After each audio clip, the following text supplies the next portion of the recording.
Hello friends and welcome back to the channel. So you're looking for truly lightning fast fiber internet at home.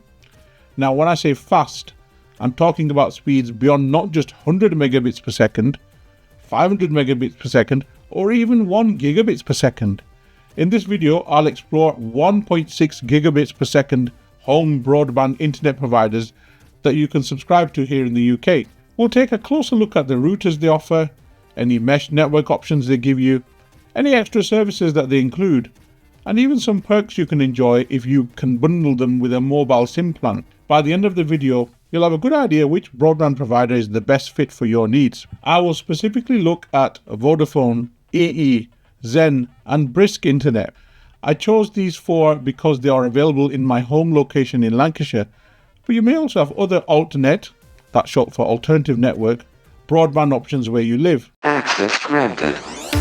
Vodafone has quietly launched its Wi-Fi 7 based Pro III broadband product, so let's examine the Vodafone equipment first.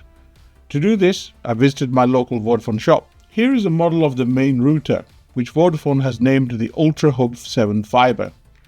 Looking at the model number, I cannot determine which chipset or manufacturer this came from. However, it does appear to be Wi-Fi 7 certified. The shop only had dummy devices in the store, so I couldn't test it in operation. Looking at the back, we can see 4 Ethernet ports, 2 of which are 2.5 gigabit ports, and 1 is the WAN port. There is a USB socket, and the video on the Vodafone website shows a USB dongle, which presumably serves as the 4G broadband backup device. It's unclear whether this is a genuine Wi-Fi dongle that will function when not plugged into the Ultra Hub 7 or connected to another PC, or if it will solely operate as a backup device locked to the Ultra Hub 7. Looking at the mesh router, which Vodafone calls the Ultra Hub 7 Extender or Super Wi-Fi 7 Booster, it features a single LAN Ethernet port. The website does not clarify whether this port supports 1 gigabit or 2.5 gigabit speeds, nor does it indicate if the device supports wired backhaul. It shares the same retro styling as the main Ultra Hub 7. The salesperson in the shop wasn't able to shed any light on any of this. Before we continue, I would like to ask you all a favour. Please like the video and subscribe to the channel. It really helps more people see the video.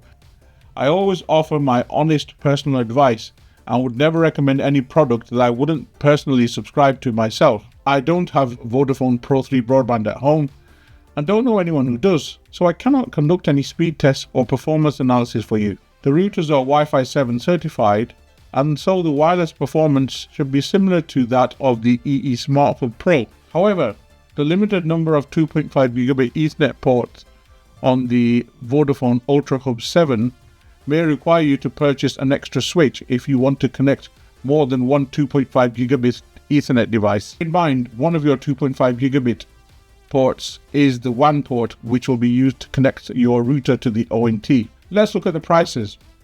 At my home address, the 1.6 gigabits per second Pro III Full Fibre costs £70 per month with a 2-year contract. This includes Super Wi-Fi boosters, but it does not specify the total number allowed. However, they do state that they will provide the fastest Wi-Fi in every room. You also get the included 4G backup dongle. Additionally, it seems they provide a free landline. There are, unfortunately, annual price increases. No incentives are offered to switch, such as payment of leaving fees from your existing provider. As far as I can tell, Vodafone requires you to return equipment at the end of your contract, which you can do for free by dropping it off at a Vodafone store. With EE, the most expensive home bundle costs £69.99 per month on a 2-year contract. On a 12-month contract, the price increases to £74.99 per month. You receive the modern-looking Smart Hub Pro, which is a Wi-Fi 7 device. However, I can't see any Wi-Fi 7 certification labels on it. Additionally, you get the Smart Wi-Fi Pro mesh router. This EE Smart Hub Pro provides better connectivity than the Vodafone Ultra Hub, featuring 4 2.5 gigabit Ethernet ports and additional separate WAN port. It features the chipset made by the American company Qualcomm. However, with EE, there is no included 4G backup device. EE calls this Hybrid Connect, but charges extra for this option. And there's no landline included with EE either. Currently, there is a promotion where EE will pay a very generous £300 towards leaving fees if you switch broadband providers whilst you're still under contract with them. Be careful with this. The offer terms state that this is by invitation only and doesn't apply if you switch from another provider within the BT group. That's BT Broadband and PlusNet. At the end of your contract, EE requires you to return its equipment and send you a free returns bag. I'm also going to mention Zen Internet. For their 1.6 gigabits per second product, they charge you £65 per month, but there's also a £15 setup fee for an 18-month contract. They provide you with an Aero Wi-Fi 6E router for free, but then charge an additional £10 per month if you go for the Aero Max 7 Wi-Fi 7 router. Although the Aero router appears superior with 10 gigabit Ethernet ports as well as 2.5 gigabit ports, it is my understanding that you do not own the router at the end of your contract and must return it for it to be recycled at your own expense. There are no in-contract price hikes.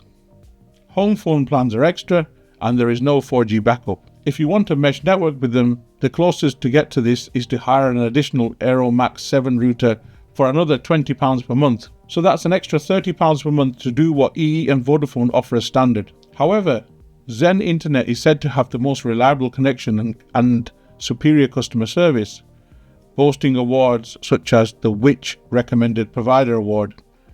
I have to agree personally that Zen's products have always been superior in terms of quality over the years, but you've always have had to pay extra for this. In the end, I personally choose EE. The reason for this is that they offer an option called EE1, which gives you £20 off any mobile SIM plan.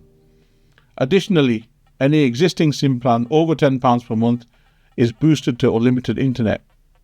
Now, as I have 5 of these, and I'm paying now as little as £13 per month for unlimited data and phone calls for each SIM, this is a considerable saving for me, even compared to alternate providers such as Brisk. For Vodafone, it's the other way around.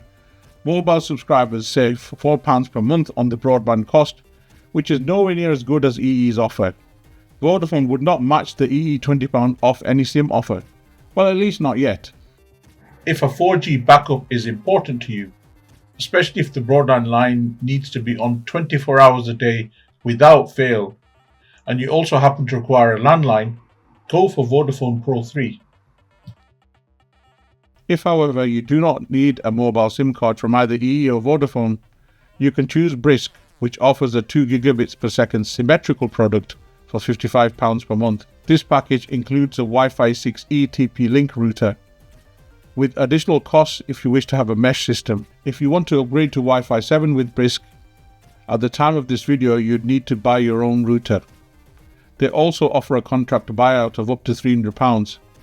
As with any buyout offer, be careful to read the terms and conditions. If you'd like to consider Brisk, I have a link in the description below that may provide you with some Amazon vouchers or other incentives when you sign up. In conclusion, the broadband provider you choose for 1.6 gigabit per second internet will depend on your personal circumstances. You'll need to consider whether you need the 4G backup.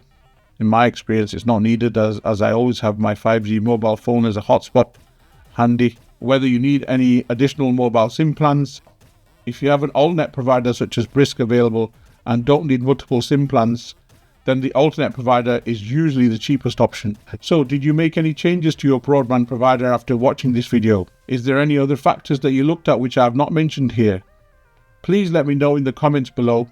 Your feedback is always most welcome, and I read every single one of your comments. I'll see you all in the next video.